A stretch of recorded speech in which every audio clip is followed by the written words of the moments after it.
Coffee తాగాలంటే ఢిల్లీకి వెళ్ళా. 40 సంవత్సరాల పొలిటికల్ స్టార్ చంద్రబాబు నాయుడు గారు ప్రధానమంత్రి గారితో ఈరోజు కాఫీ ఢిల్లీకి పోవటం, ఒక కాఫీ తాగటం, స్పెషల్ ఫ్లైట్లు, స్పెషల్ హెలికాప్టర్లు మరి రావటం. ఆయన ఏదో పోయాడు, కాఫీ తాగాడు, వచ్చాడు అంటే మళ్ళీ ఆయన పార్ట్నరు అరే ఆయన పోయి కాఫీ తాగాడు, అంతకన్నా మించి మనం కూడా ఉండాలి కదా అనేసి ఈయన మళ్ళీ ఒక స్పెషల్ ఫ్లైట్ వేసుకొని మళ్ళీ వెళ్ళి ఈయన ప్రధానమంత్రి గారితో ఆవేశంగా పవర్ స్టార్ పవన్ కళ్యాణ్ గారు ఆవేశం స్టార్ ప్రధానమంత్రి గారితో భోజనం. అది సరిపోక ఆయన మళ్ళీ ఇక్కడ ఆంధ్రప్రదేశ్ రాష్ట్రానికి రాలేక మళ్ళా తమిళనాడు, ఒకసారి మహారాష్ట్ర, అన్ని రాష్ట్రాలు తిరుక్కొని బీజేపీ జెండా, బీజేపీ అజెండాను మోస్తూ ఇక్కడ ప్రజలు దాదాపు ఆయన పవన్ కళ్యాణ్ గారు పార్టీ పెట్టిన 15 సంవత్సరాలకు 10 జెండాలు మారిస్తే కానీ ఈ రాష్ట్రంలో ఉన్నటువంటి ప్రజలు ఆయన ఎమ్మెల్యేగా చేశారు. ఈ రాష్ట్రంలో ఉన్నటువంటి ప్రజలు ఓట్లు వేస్తే డిప్యూటీ ముఖ్యమంత్రి అయినాడు. ఈ రాష్ట్రంలో ఉన్నటువంటి ప్రజల సమస్యలను, ఇచ్చినటువంటి హామీలను గాలికి వదిలేసి పక్క రాష్ట్రాలలో బీజేపీ అజెండాను మోస్తున్నటువంటి పవన్ కళ్యాణ్ గారు. సరే ఆయనంటే తిరిగాడు అనుకోవచ్చు. ఇంకొక నాయకుడు రెడ్ బుక్ స్టార్ లోకేష్ గారు, తండ్రి కాఫీ తాగి వచ్చాడు, ఢిల్లీకి పోయి పార్ట్నర్ ఏమో పోయి భోజనం చేసుకొని వచ్చినాడు, అంతకన్నా మించి నేను కూడా ఉండాలి కదా అనేసి ఒక ఆతృతో నేను ఏకంగా కుటుంబంతో సహా పోయి ప్రధానమంత్రి గారితో 3 గంటల సేపు విందు. నేను అడుగుతూ ఉన్నా ఈ నాయకులందరినీ, ఈ ముగ్గురు నాయకులు, మీరు ప్రధానమంత్రితో కలిసి ఒకరేమో కాఫీ తాగి, ఒకరేమో భోజనం చేసి, ఒకరేమో విందు భోజనం చేసి పోటీలు పడి మరి మీరు ఢిల్లీకి పోతున్నారే. ఈ రాష్ట్రంలో ఉన్నటువంటి ప్రజల యొక్క పరిస్థితులను ఏ రోజైనా, ఏ నిమిషమైనా మీరు ప్రధానమంత్రి గారితో చర్చించినారా? లేదే. పోయి సార్ మేము కాఫీ తాగేదానికి వచ్చాం, మీరు కూడా మా రాష్ట్రానికి రండి సార్ అంటారు. ఆయన కూడా పాపం పెద్ద ఆయన ప్రధానమంత్రి నరేంద్ర మోదీ గారు మొన్న ఎప్పుడో వచ్చాడు, రేపు పిలిచినారు కదా మా దగ్గరికి వచ్చి కాఫీ తాగినారు, భోజనాలు తిన్నారు, మేము కూడా పోవాలనేసి అమరావతి పేరుతో వచ్చినాడు. జేబులో నుంచి తీసి ఒక చాక్లెట్ ఇచ్చినాడు. చాక్లెట్ ఇచ్చి ఆయన టాటా బాబాయ్ చెప్పి మళ్ళీ ఢిల్లీకి వెళ్ళిపోయాడు. మరొకసారి రేపు నెల జూన్ 21వ తారీఖున ఈ రాష్ట్రానికి వస్తూ ఉన్నాడు. యోగా చేయండి, ఆరోగ్యంగా ఉండండి చెప్పి వెళ్ళేదానికి మాత్రమే వస్తున్నాడు.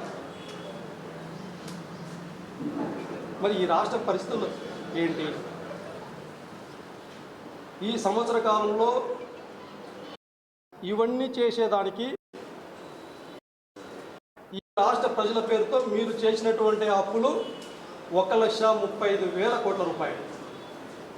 ఈ 11 నెలల్లో మీరు చేసినటువంటి అప్పులు. ఒక పక్క అప్పులు చేయటమే కాకుండా ప్రజల నడ్డి విరిచే విధంగా 3 సార్లు విద్యుత్ ఛార్జీలు పెంచడం జరిగింది. భూముల రిజిస్ట్రేషన్ ఛార్జీలు పెంచడం జరిగింది. నిత్యావసర వస్తువులు ధరలు పెరిగినాయి. ప్రజలు ఒక పక్క ఇబ్బందులు ఉంటా ఉంటే మరొక పక్క మీరు గత నెల రోజులుగా చూస్తూ ఉన్నాం ఈ రాష్ట్రంలో మహానాడు పేరుతో మరొక అంశాన్ని తెరపైకి తీసుకొని వచ్చారు. సరే, గత నెల రోజులుగా దాదాపు 175 నియోజకవర్గాలు ఉంటే 175 నియోజకవర్గాల్లో కూడా మినీ మహానాడు పేరుతో మరి జిల్లా స్థాయిలో దాదాపు 26 జిల్లాల్లో కూడా జిల్లా స్థాయి మహానాడు పేరుతో ఈరోజు వైఎస్ఆర్ జిల్లాలో రాష్ట్ర స్థాయి మహానాడు జరుపుతూ ఉన్నారు. ఈ మీడియా సందర్భంగా అడుగుతూ ఉన్నా, గత నెల రోజులుగా మీరు జరుపుతున్నటువంటి మినీ మహానాడు కార్యక్రమాల్లో కావచ్చు, జిల్లా స్థాయి మహానాడులో కార్యక్రమంలో కావచ్చు, ఇప్పుడు జరుగుతున్నటువంటి రాష్ట్ర స్థాయి మహానాడు కార్యక్రమంలో కావచ్చు, ఒక్కరంటే ఒక్కరైనా అయినా కానీ, ఏ ఎంపీ కానీ, ఏ మంత్రి కానీ, ఏ టీడీపీకి సంబంధించిన నాయకుడు కానీ పలానా వ్యక్తికి ఈ సంవత్సర రోజుల కాలంలో ఇది చేశాం, పలానా ఊరికి ఇది చేశాం, పలానా జిల్లాకి ఇది చేశాం, పలానా వర్గానికి ఇది చేశాం, మహిళలకు ఇది చేశాం, విద్యార్థులకు ఇది చేశాం, నిరుద్యోగులకు ఇది చేశాం, రైతన్నలకు ఇది చేశాం, ఉద్యోగస్తులకు ఇది చేశాం. ఒక్కటంటే ఒక్క మంచి పని చెప్పినటువంటి పరిస్థితి మీకు ఎవరికైనా ఉందా? అంత దౌర్భాగ్యమైనటువంటి పరిస్థితుల్లో టీడీపీ నాయకులు ఉన్నారు, చెప్పుకోలేనటువంటి పరిస్థితులు. ఇదే మహానాడు సభల్లో మీ పార్టీకి సంబంధించినటువంటి ఎమ్మెల్యేలే తిరుగుబాటు ఎగరవేస్తూ ఉన్నారు. మరి ఇది టీడీపీ పార్టీ పతనానికి కారణం కాదా అనేసి సందర్భంగా అడుగుతా ఉన్నా. మేము చెప్తాం ధైర్యంగా, ఒక వైఎస్ఆర్ కాంగ్రెస్ పార్టీ కార్యకర్తగా, నాయకులుగా, మా నాయకుడు జగన్మోహన్ రెడ్డి గారి నాయకత్వంలో 2019 నుంచి 2024 వరకు ఈ రాష్ట్రంలోనూ భారతదేశంలోనే ఒక చరిత్ర సువర్ణ అధ్యాయంగా లిఖించబడుతుంది. ప్రతి ఊరిలో సచివాలయాలు ఏర్పాటు చేశాం, రైతు భరోసా కేంద్రాలు ఏర్పాటు చేశాం, విలేజ్ క్లినిక్లు ఏర్పాటు చేశాం, ప్రజల గుమ్మం దగ్గరికి నాణ్యమైనటువంటి విద్యను, నాణ్యమైనటువంటి వైద్యాన్ని చేర్చగలిగాం. ప్రతి తల్లికి చదివించుకోవడానికి అమ్మఒడి ఇవ్వగలిగినాం, రైతన్నకు Rythu Bharosa ఇవ్వగలిగినాం, BC, SC, ST, మైనార్టీలకి అత్యధికమైనటువంటి రాజకీయ ప్రాధాన్యత ఇవ్వగలిగినాం, భోగాపురం ఎయిర్పోర్ట్ చేయగలిగినాం, మెడికల్ కాలేజీలు కట్టగలిగినాం, ఉద్దానం కిడ్నీ బాధితులకు గొప్పగా మౌలిక సదుపాయాలు ఏర్పాటు చేయగలిగినాం. ప్రతి ఊరిలోనూ ప్రభుత్వ ఆస్తులు పెంచగలిగినాం. ప్రజల జీవితాల్లో వెలుగులు నింపేటటువంటి ప్రయత్నాలు ఒక చిత్తశుద్ధితో, ఒక అంకితభావంతో జగన్మోహన్ రెడ్డి గారి నాయకత్వంలో వైఎస్ఆర్ కాంగ్రెస్ పార్టీ ప్రభుత్వం 2019 నుంచి 2024 వరకు చేయగలిగిందనేసి సగర్వంగా ఒక వైఎస్ఆర్ కాంగ్రెస్ పార్టీ నాయకులు, కార్యకర్తలుగా చెప్తా ఉంటే మీరేం చెప్పుకుంటున్నారు? ఈరోజు ప్రతిరోజు ప్రతి గంట ఫలానా మంత్రి పైన కేసు, ఫలానా అధికారి అరెస్టు, నిత్యం ప్రతిపక్ష పార్టీని అణగదొక్కడానికి మీ అధికారాన్ని ఉపయోగించుకుంటున్నారే కానీ ప్రజలకు మంచి చేయడానికి మాత్రం కాదు అనేసి సందర్భంగా తెలియజేస్తా ఉన్నాం. చెప్తా ఉన్నాం, మీ నాయకుడి యొక్క ఫోటో ప్రభుత్వ శాఖల్లో గోడల మీద ఉండొచ్చేమో కానీ మా నాయకుడు జగన్మోహన్ రెడ్డి గారి ఫోటో ప్రతి ఒక్కరి హృదయంలో ఉంటుంది. ఈ రాష్ట్రంలోని ప్రతి ఒక్క గడపలో గడప ఉంటుందనేసి సగర్వంగా చెప్పుకుంటా ఉన్నాం. ఎన్నికల ముందు మాత్రం ప్రతి ఊరు తిరిగారు. చంద్రబాబు నాయుడు గారు మాత్రం బస్సు యాత్ర చేశారు, పవన్ కళ్యాణ్ గారు మాత్రం ఒక లారీ పెట్టుకొని వారాహి యాత్ర చేశారు, నారా లోకేష్ గారేమో యువకుల పేరుతో రోడ్ల మీదకి ఎక్కి ముగ్గురు కలిసి ప్రతి ఊరిలో చెప్పినారు, జగన్మోహన్ రెడ్డి గారి కన్నా మించి రెట్టింపు సంక్షేమ పథకాలు ఇస్తాం, అభివృద్ధిని చేసి చూపిస్తామని చెప్పి, అదే సందర్భంలో మరొక పక్క ఒకవేళ జగన్మోహన్ రెడ్డి గారు మరొకసారి ముఖ్యమంత్రి అయితే ల్యాండ్ టైటిలింగ్ యాక్ట్ పేరుతో మీ భూములు లాక్కుంటాడు, లేకపోతే వాలంటీర్లు అంతా ఉన్నారు, 30,000 మంది అమ్మాయిల్ని అక్రమంగా రవాణా చేసినారు, రాష్ట్రం అప్రూవల్ శ్రీలంక అయిపోయింది, ప్రజలను రెచ్చగొట్టి కులాల పేరుతో, మతాల పేరుతో విద్వేషం రగిల్చి ప్రజలకు ఆశ చూపించి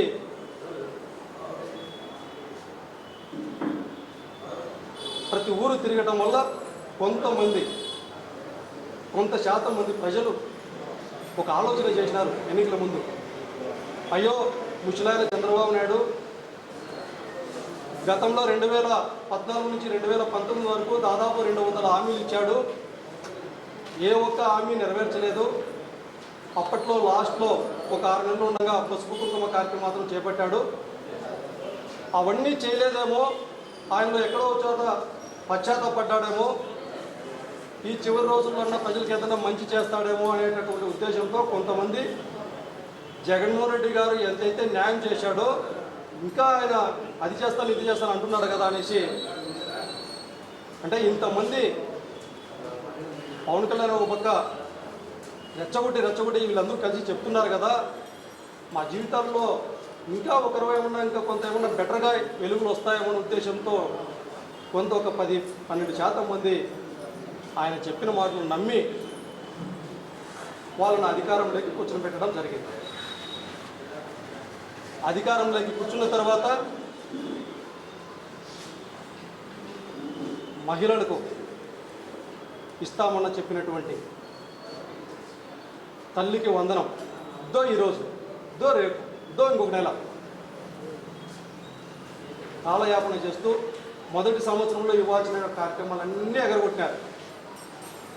అన్నం పెట్టేటటువంటి రైతన్నకి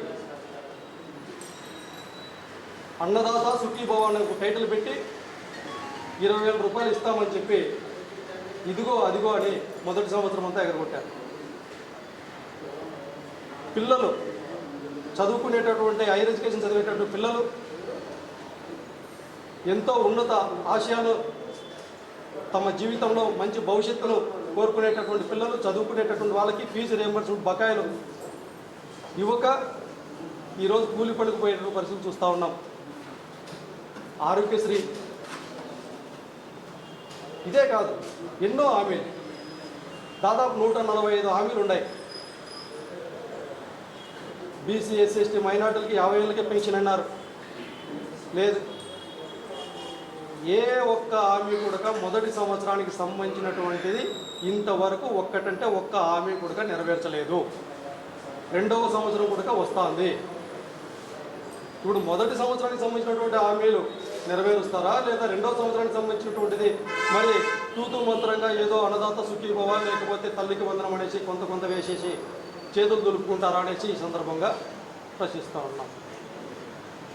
అందుకే ఈ రాష్ట్ర వ్యాప్తంగా ప్రజల పక్షాన చంద్రబాబు నాయుడు గారికి సూటిగా అడుగుతూ ఉన్నాం. అయ్యా చంద్రబాబు నాయుడు గారు, హామీలను నెరవేర్చడం అంటే అధికారం ఉంది కదా అనేసి ఇష్టం వచ్చినట్లు ప్రతిపక్ష పార్టీ నాయకులపైన కార్యకర్తలపైన కేసులు పెట్టి అరెస్టు చేసినంత సులభం కాదు.